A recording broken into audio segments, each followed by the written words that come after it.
one of the more powerful features in bluebeam is the ability to create custom columns. And there's a variety of reasons why you'd want to do this. As an example, I use custom columns in my profile because I've tailored my profile to just utilise the built-in measurement column that ships with bluebeam. So that will hold the markup data for an area, a count, a volume, a line, whatever. It's just a measurement of whatever you've measured. Just to demonstrate that, if I quickly show you the main profile that comes with bluebeam, or one of them, if it just switches over, you can see here there's all these different columns. They all do different things. They all interact in different ways when you input different things. So it's a lot of data to export, when really I only need to manipulate that measurement column, which is why I use the profile that I do. So in order to achieve that, I need to have the measurement column, as I say, is built in. I need to provide a column that I can use as an extender. So in this case, it's a timesing column, and I need to produce the extension or the product of that. And both of these times and extension columns are custom columns that I've created, and effectively what they do is whatever's in times is whatever's in the measurement and gives me a product or an extension.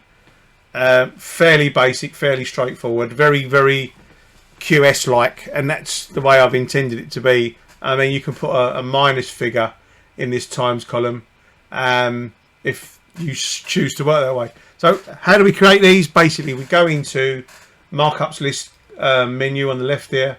We go into columns, and we go right down the bottom to manage columns, and dialog pops up, and we get our option to create custom columns in this tab here.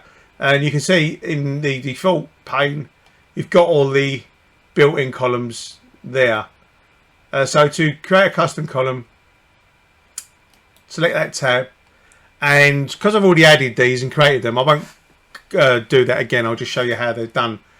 So you would not typically click add. I'm just going to go for modify. So the times, I basically tell it what I want the column to be called.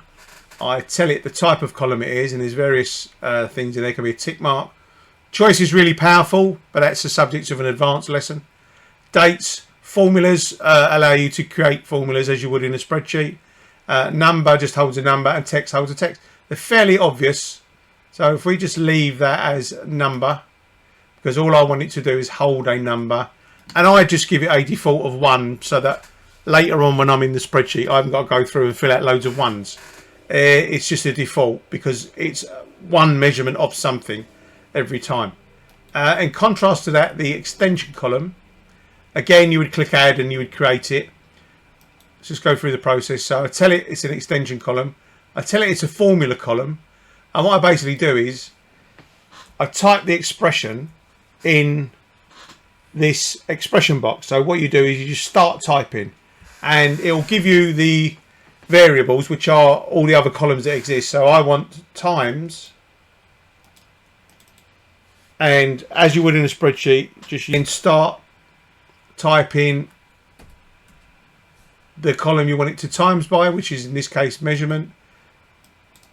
So my extension column comprises of the result of times in the times column by the measurement column. The format and all that are all fairly obvious, so click OK. And whenever you're finished doing anything like this, always save to profile, always. Otherwise it will just not exist when you go back to try and use it. So essentially, if I times that by 3, you'll see the extension column changes accordingly. I hope that's helpful, but as I say, it's a very, very powerful feature, and you can use pre-custom columns to create some very, very powerful outputs for your spreadsheets. I really do hope that helps.